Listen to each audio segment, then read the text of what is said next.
एक माऊस होतो आणि एक कॅट होती.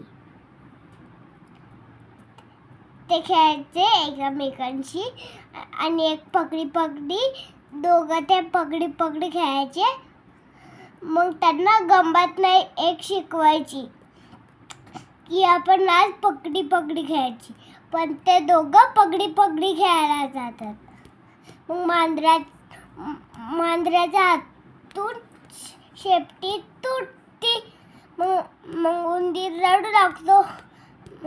मग उंदीर म्हणतो, मांजरा मांजरा माझी शेपटी मला दे. मांजराला वाटलं करा उंदराची गंमत. मांजर म्हणली, नाही बाबा, मी नाही देणार शेपटी.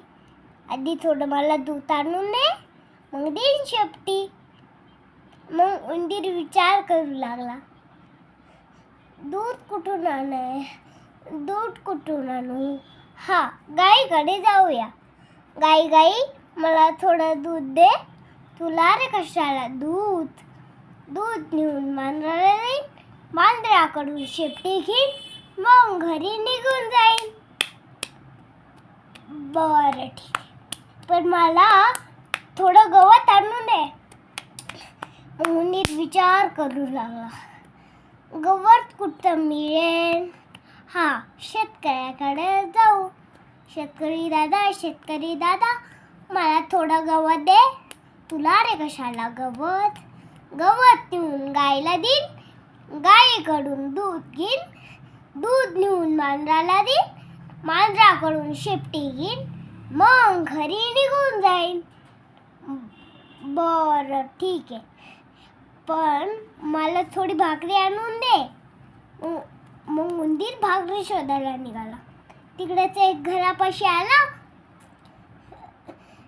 एक वाट्यावर छोटू बसला होता आणि मग उंदीर म्हणू लागला, छोटू तू काय करतोस? मग जेवतो. छोटू मला थोडी भाकरी दे. तुला रे कशाला भाकरी नेऊन शेतकऱ्याला देईन. शेतकऱ्याकडून गवत घेईन, मग मांजराकडून शेपटी घेईन, मग घरी निघून जाईन. बरं ठीक आहे, हे घे भाकरी. थांब. मग शेतकऱ्याला उंदरीन भाकरी दिली. मग शेतकऱ्याकडून गवत घेतलं, गाईला दिलं, दूध घेतलं, दूध नेऊन मांजराला दिलं आणि शेपटी परत घेतली. आणि उंदराला फार मज्जा झाली. मग तो घरी निघाला. जाताना गाणं म्हणत होता, डिंग डिंग डिंग. मांजराकडून शेपटी घेतली, डिंग डिंग डिंग.